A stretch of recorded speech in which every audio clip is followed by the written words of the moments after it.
Have you seen Oban this morning? This is so cool. Oh my goodness. Been to Barra Science Festival, and that is on a 5-hour ferry from Oban, which is already 3 hours out of Glasgow. There's one ferry a day. And luckily, look at the weather. Oh my god, I was expecting, I didn't really want to look at the weather because I was just expecting it was going to be a bit of a rough crossing. It still might be, but at least the first couple of miles of it won't be. I'm dead excited because I've always wanted to go to a Scottish island. I watched a TV programme, I don't know what it was as a kid, and like this man lived in like this little cottage. It's not called a cottage, it's called something else in Scotland. So anyway, I haven't had a coffee yet. It's called something, and it was all lovely, and he had a dog, and he just lived on the Scottish island, and the programme was about him craft. It's called a craft, making this craft, and I thought, yeah, that will do me with a dog. So I get to check it out for the first time, and that's really exciting. I'm there for a couple of days, 2 days of doing science show stuff. Hopefully one day of then having a bit of a wander around, see if there's anything else I need to do, filming some videos, although the weather's looking really bad. So, we shall see. So now I'm just gonna get some breakfast and then go on one of these ferries, which is over here. Ferry. I was so excited. There was some awesome jellyfish in the harbour as well. Oban is so lovely, but it is quite touristy if you're thinking of visiting, only because this is basically the main spot in which everyone goes and gets ferries off to the islands on the west coast. So there's loads of like cool restaurants and cafes and like places to stay. But if you're going to Oban, like I imagine that you're using Oban as a place that you can then go explore the rest of the west coast, and there's so many ferries. You get to watch all these ferries are coming in and out. I recorded this one because I thought it might be mine. So I basically just headed to there's a big Wetherspoons right next to where the ferries are, literally just like meters away. Got myself some breakfast, stayed there with all my suitcases full of SciComm stuff, and then headed to like the terminal. You just go in, and all you've got to do if you've printed off your stuff beforehand is fill in one of these, which you hand in as you get on the ferry. Imagine this is so that you know that if anything goes wrong, that the captain's got all the information. And then you just go and sit and wait until you board. I think there's only like 1 or 2 terminals. It's not that hard. Oh look, there's one that's been meters away, and then you get on and you pull away. It was so exciting. It's just like, I love being on a ship for like a start of an adventure, because you know it's like, it just feels so adventurous and so cool. You get a great view of Oban as you leave. It really is gorgeous and stunning, but I was just, it's not even close to what you're about to see on this ferry trip. It was just so incredible, and such a good day for it. This is just a classic Scotland. So I think the ferry is about 5 hours. And the first couple of hours are taken up by you going through the Sound of Mull, and that is phenomenal. You get to see the incredible like islands on either side, just this like stunning landscape, and because it's all quite close and quite in, you're just getting these absolutely like epic views. It is windy though, and I spent most of my time like right up on the observation deck. Of course I would, I wasn't going to miss a second of it. But a tip for anyone that's like gets a bit frustrated with sound, I just happen to have noise cancelling headphones with me because I just have noise cancelling headphones anyway, and actually there's quite like a hum and wind from the ship, so if that is annoying to you, then I would just recommend bringing noise cancelling headphones, and I was just like listening to the How to Train Your Dragon soundtrack on repeat.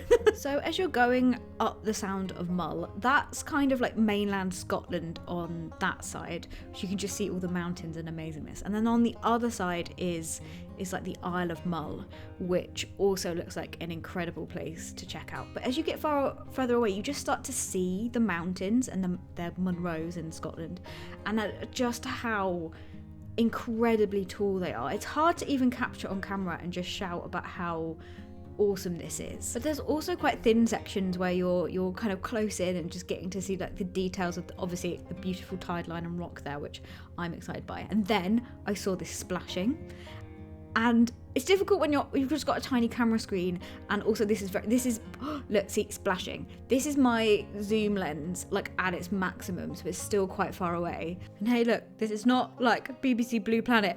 I've not got this amazing footage, but I am going to be so excited by seeing splashing. My best guess is either like an otter or a seal. It's quite close in. It looks like it's playing with its food. Yes, for splashing. Woohoo! The West Coast has a lot of like aquaculture and salmon farming and stuff, so it's quite cool to see that, because I like learnt about that a lot in marine biology degrees and stuff. But like, I was just glued to this landscape. I will never forget how beautiful and gorgeous this was. So this is like starting to get to the end of Mull. This is me being like, let me get some footage of me like searching for stuff and using my camera, and I'm looking for all of the stuff they go. This was me basically for 5 hours, was actually just me looking through binoculars, looking with my camera at this, and then not looking through binoculars and camera and just taking in this gorgeous landscape. It was like a whole mix of just wanting to see everything, because look how incredible this is. This is starting to kind of get towards the end of the Sound of Mull. You'll actually go and see Tobermory, which is where Balamory, anyone watched CBeebies as a kid, like Balamory was filmed at Tobermory, so that was like a cool thing to see. But once you're kind of past Tobermory, you're going towards the end of the Isle of Mull, you're going towards the end of the Scottish kind of mainland. You get these kind of incredible last half an hour or so of just looking at these stunning landscapes. I mean, this is Scotland in a single video. It is gorgeous. The sky is amazing, the sea is amazing, just the colours and the tone. I was and am still utterly in love with this journey and this place. I really was completely glued. And getting windswept right at the top looking for stuff.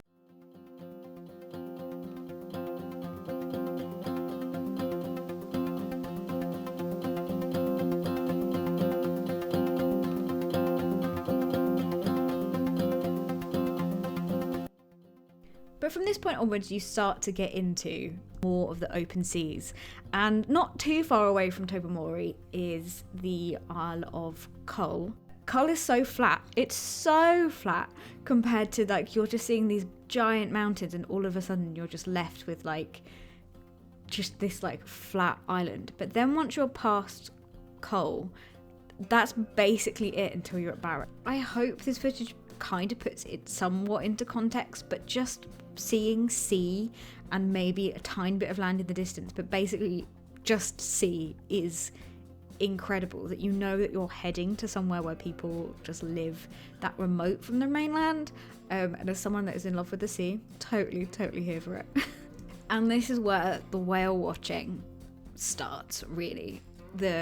From Mull onwards is just you have incredible chances to see absolutely tons of marine life, so I was up there glued to it. I also met and spoke to one of the marine mammal observers. So if you're on a ferry like this, you see someone with usually a blue vest on, you know, very well themed there. They are from marine mammal observation organisations. So their job is to go on ferries and do time surveys and record them. I'm actually half trained in that kind of thing, not got too much experience, but I've gone on training courses to kind of do this sort of stuff, and it's really awesome and really important to kind of do. But even if you're not seeing marine mammals, then you just as an observer, it's just so incredible to just see so much wildlife out at sea. There are so many birds that are just like flying around and skimming the waves. It's incredible. Also, like a little note, my camera work I know is not the best. Sometimes it's a bit shaky, sometimes the colour is a bit weird. Every person that gets a camera, it's always just a learning curve and a learning experience, and so just please bear with me. Now, I really think you should carry on watching this series However, at the current point in time, this bit of slow motion footage is trying to capture the single dolphin, just one, that jumped out of the water and then went back in and disappeared, or I couldn't see it because it was like swimming alongside the ship. Yeah. It is times like these when being a marine invertebrate biologist is like, well, typical marine mammals don't show when you want them to. But if you do like marine mammals, I really do recommend subscribing and keeping up to date with this series because I think you'll really like it. This is just to show you what to kind of watch out for if you are on these ships. It's terrible footage, it's shaky. This is my zoom lens at maximum capacity in the wind. You can kind of see all these birds flying around in the distance. And there's a lot of like white waves, but there's also, if you look through binoculars, it might be easier, like lots of like splashing in a certain area.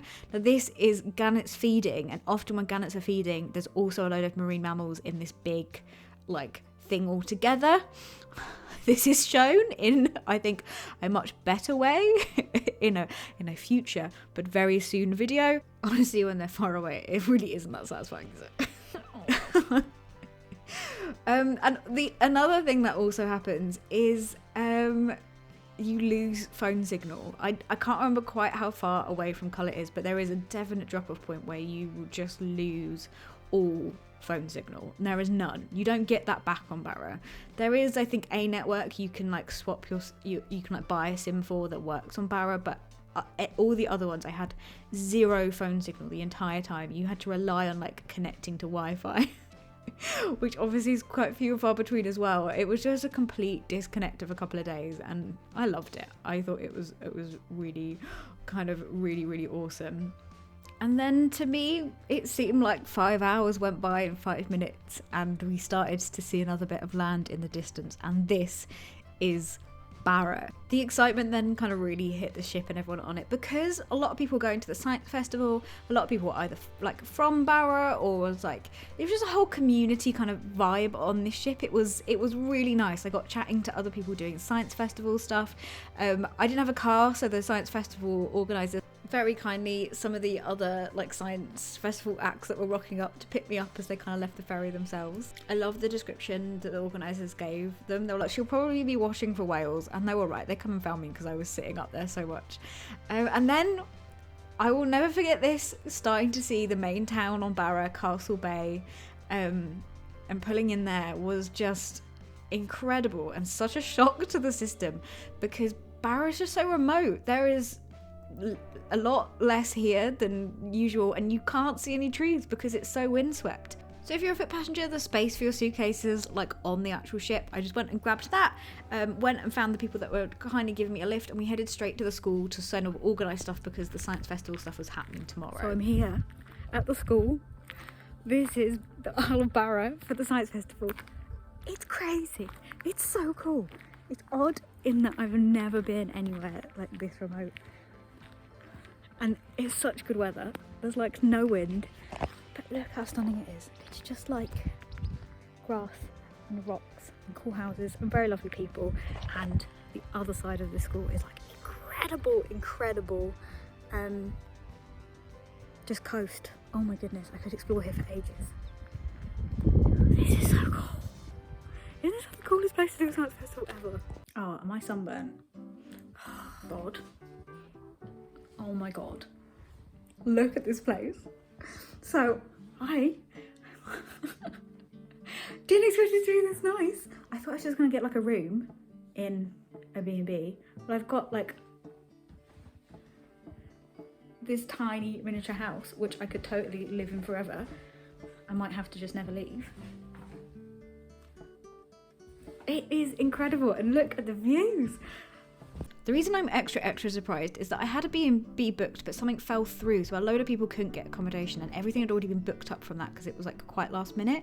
So they were like, I'm really sorry, but do you mind just like crashing with someone instead of like staying in a B&B? I was like, yeah, no, absolutely sure, like fine, whatever. But then I rocked up and they were like, no, actually we've managed to find like a last minute spot. And then the last minute spot turned out to be this just incredible place. I mean, look at it. I also get to look at some awesome marine art through the window. I mean, sheer perfection, right?